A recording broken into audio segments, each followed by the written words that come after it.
Jambo bwana, habari gani?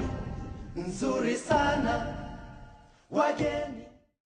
De las diásporas de mayor envergadura, posiblemente en términos cuantitativos y en términos cualitativos, en toda la historia de la humanidad. Globalización que se configura a partir del siglo XVI. Y uno se va, digamos, hasta 1850, 1860. Y toma en conjunto a todo el continente africano.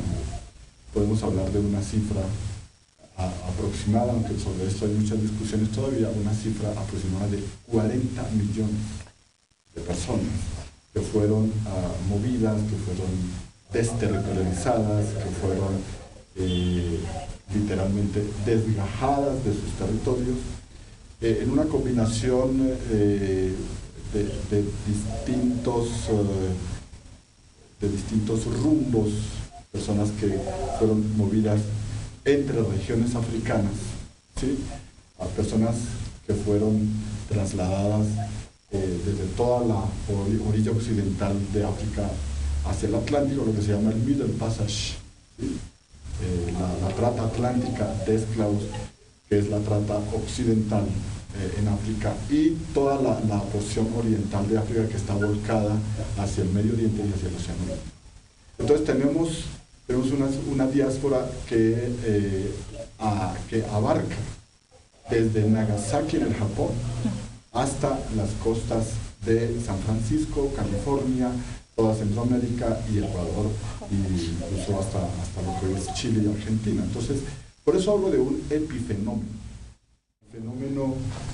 que tiene que ver con toda la porción del África occidental, de una región también amplísima que va desde la zona de la Senegambia, la zona Wolof, la zona Malinké y la zona Soninké de toda esta área, ¿sí? Hasta, no de manera continua, de manera discontinua más o menos, hasta la zona del Congo, Angola, e incluso uno puede dar la vuelta o las conexiones territoriales con Zimbabue, la zona de Zimbabue y Mozambique. Entonces, esa es la zona. El senegalés Yoro Fall afirma que no existía esclavitud en África y que la esclavitud adquirió una dimensión particular a partir de la llegada de los europeos, de los tratantes, inicialmente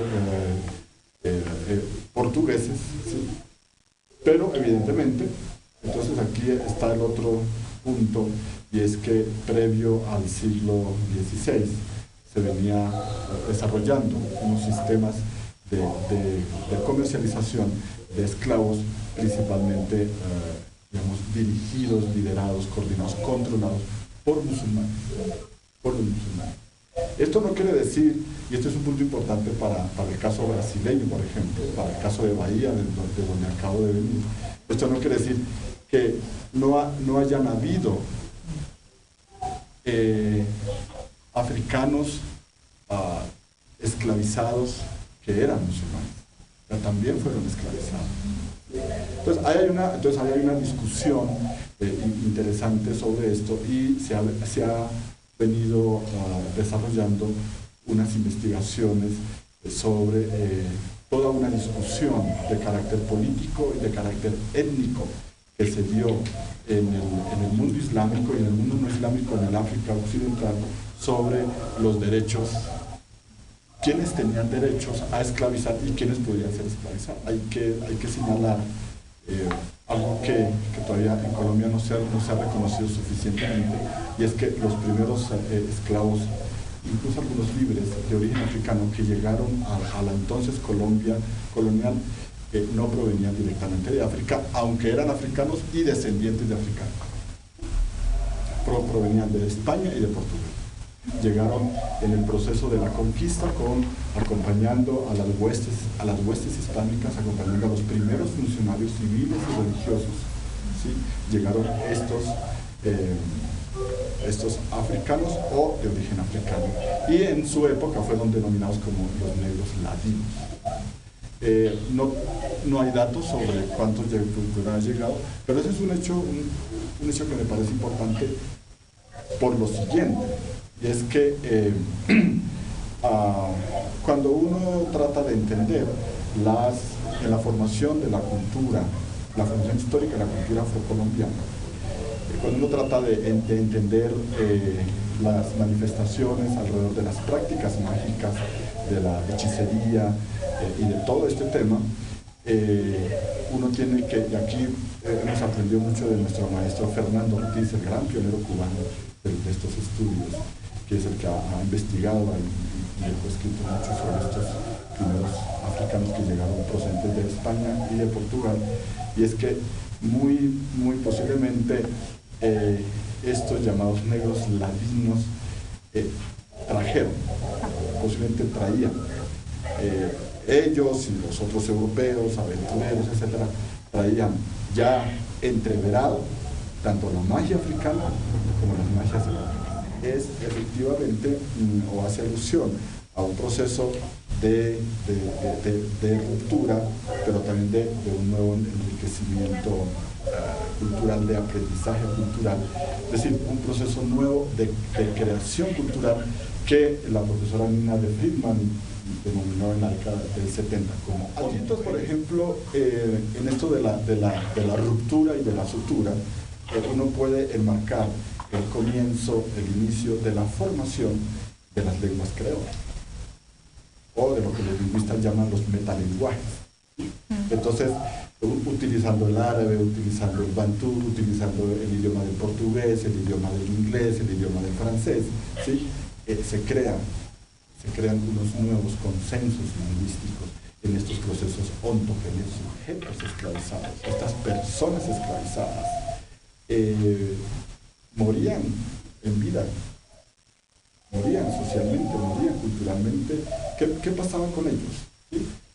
Hay una tesis dura que se planteaba en la década de los 80 y que fue muy rebatida por Jaime Arocha y por mucha gente, y esa tesis afirmaba que estas personas, como habían sido reducidos a la condición de mercancía y además a la condición de ser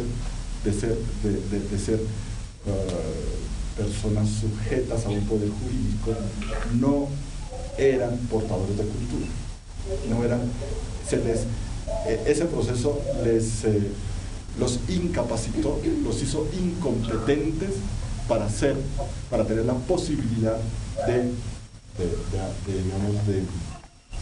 crear nuevas pautas culturales en lo idiomático, en lo religioso, en lo lingüístico, etcétera, etcétera.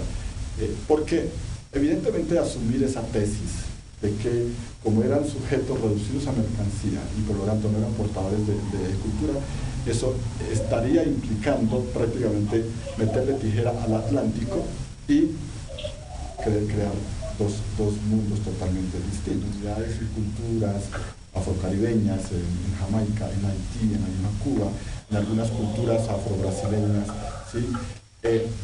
Persisten prácticas rituales, mágicas, religiosas de origen africano, el resultado y las dinámicas, los procesos de las diásporas en las Américas sin irnos a África.